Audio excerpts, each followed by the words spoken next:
اگرچہ پاکستان میں ہر سویلین حکومت اور فوجی اسٹیبلشمنٹ فلسطینیوں کے حق میں آواز بلند کرتی رہی ہے، لیکن یہ بھی ایک حقیقت ہے کہ سابق فوجی عامر ضیاء الحق نے فوجی صدر جنرل یحییٰ خان کے دور اقتدار میں بطور بریگیڈیئر مشرق وسطیٰ کے ملک اردن میں لگ بھگ 25,000 بے گناہ فلسطینیوں کے خون سے اپنے ہاتھ رنگے تھے۔ عربوں کی تاریخ میں اس سانحے کو بلیک سپٹمبر کہا جاتا ہے، اور فلسطینی حریت پسند آج بھی جنرل ضیاء کو اپنا دشمن اور سفاک قاتل قرار دیتے ہیں۔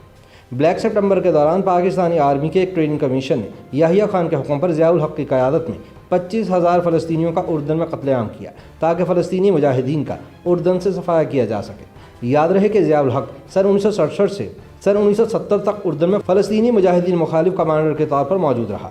تب وہ بریگیڈیئر تھا۔ اس زمانے میں اردن اور فلسطین کا وہی حساب تھا جو پاکستان اور آزاد کشمیر کا ہے۔ آزاد کشمیر کی طرح اردن نے دریائے اردن کے مغربی کنارے پر قبضہ کر لیا تھا۔ دریائے اردن کے مشرق میں 40,000 فلسطینی مہاجر آباد تھے، یہ اردن کی آبادی کا 1/3 حصہ بنتے تھے۔ دریائے اردن کے مغربی کنارے میں بھی اتنے ہی فلسطینی تھے۔ اس زمانے میں فلسطینیوں نے دریائے اردن کے مغربی کنارے کو اپنی آزادی کا بیس کیمپ بنایا ہوا تھا۔ یہاں سے فلسطینیوں کو تربیت دے کر مقبوضہ علاقے میں اسرائیلیوں کے خلاف چھاپہ مار سرگرمیاں جاری رکھنے کے لیے بھیجا جاتا تھا۔ اردن نے جب یہ علاقہ قبضے میں لیا تو فلسطینیوں نے اسے اپنی کمزوری نہیں بلکہ اپنی طاقت میں اضافہ سمجھا، لیکن فلسطینی ایسا سوچ کر غلط فہمی کا شکار ہوئے۔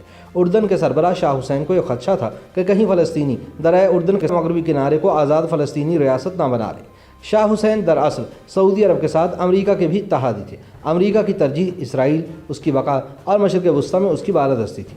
ان حالات میں اردن کو یہی مناسب لگا کہ فلسطینیوں کو یہاں سے مار بھگایا جائے، لہٰذا 15 ستمبر سن 1970 کو بریگیڈیئر ضیاء الحق کے درپردہ قیادت میں اردنی فوج نے فلسطینیوں پر حملہ کیا اور انہیں اردن سے نکال باہر کر دیا۔ یوں اردن فلسطینیوں کے دباؤ میں سے نکل آیا اور اسرائیل پر سے بھی بڑا خطرہ ٹل گیا۔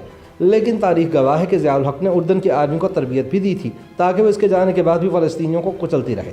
اردن نے سن 1970 میں اسرائیل مخالف فلسطینی فدائیان کو ملک سے نکالنے کا فیصلہ کیا تو یہی عامر جنرل ضیاء الحق تھا جس نے مشن ٹریننگ اور فلسطینیوں کے خلاف جنگی پلان مرتب کیا اور فلسطینیوں کے خلاف ہونے والے آپریشن میں اردن کے سپاہیوں کی قیادت کی۔ اس خونی آپریشن کو بلیک سپٹمبر کے نام سے یاد کیا جاتا ہے۔ ایک اندازے کے مطابق اس میں 25,000 کے قریب معصوم فلسطینی اردن کی افواج اور ضیاء الحق کے ہاتھوں مارے گئے تھے۔ اس عرصے کو افسوسناک واقعات کا دور بھی کہا جاتا ہے۔ تاریخ بتاتی ہے کہ 15 ستمبر سن 1970 کو اردن کے بادشاہ نے مارشل لاء لگا دیا۔ اگلے دن پاکستانی اور اردن کی آرمی نے ضیاء الحق کی قیادت میں عمان میں موجود فلسطینیوں کے ہیڈ کوارٹر پر حملہ کیا۔ آرمی نے فلسطینیوں کے کیمپس اربد، السلط، سویلے، البقع، الوحدات و الزرقاء پر حملہ کیا۔ اس دوران ضیاء الحق نے 2nd ڈویژن کی قیادت کرتے ہوئے ہزاروں فلسطینیوں کا قتل عام کیا۔ کہا جاتا ہے کہ اسرائیل نے جتنے فلسطینی 20 سال میں شہید کیے تھے، اس سے زیادہ فلسطینی ضیاء الحق نے 11 دنوں میں شہید کر دیے۔ یعنی ضیاء کی قیادت میں 15 ستمبر سے لے کر 27 ستمبر سن 1970 تک ظلم کا ایک سیاہ باب لکھا گیا۔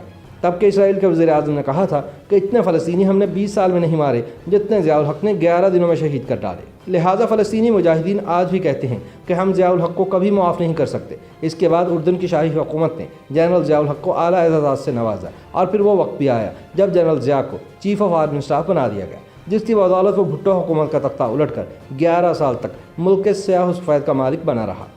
مبصرین کے مطابق ضیاء الحق مغرب سے پہلے بھی آشنا تھا، مگر فلسطینیوں کے خلاف ایکشن نے اسے ان کے لیے بہت اہم بنا دیا۔ ادھر ذوالفقار علی بھٹو، شاہ فیصل، صدر سکارنو، حافظ الاسد اور معمر قذافی کے ساتھ مل کر امریکہ اور سوویت یونین کے بلاک سے نکل کر اپنا اسلامی بلاک بنانے، اسلامی بینک قائم کرنے اور مسلمانوں کی سائنسی ترقی کو ایٹم بم بنانے سے شروع کرنے کی جو تیاری کر رہے تھے وہ امریکہ اور سوویت یونین دونوں کے لیے قابل قبول نہ تھی۔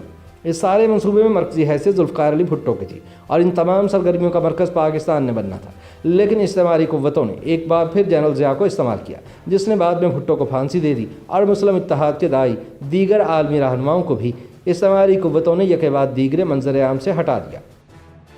YouTube پر گوگلی نیوز دیکھنے کے لیے youtube.com کی سرچ بار میں googly news T V type کریں۔ گوگلی نیوز کے پیج پر سرخ رنگ کے سبسکرپشن والے بٹن پر کلک کرنا نہ بھولیے۔ YouTube پیج پر اپلوڈ ہونے والی ویڈیوز سے باخبر رہنے کے لیے بیل آئیکن پر کلک کیجیے۔ آپ کو ہر نئی ویڈیو کے بارے میں نوٹیفیکیشن موصول ہو جائے گا۔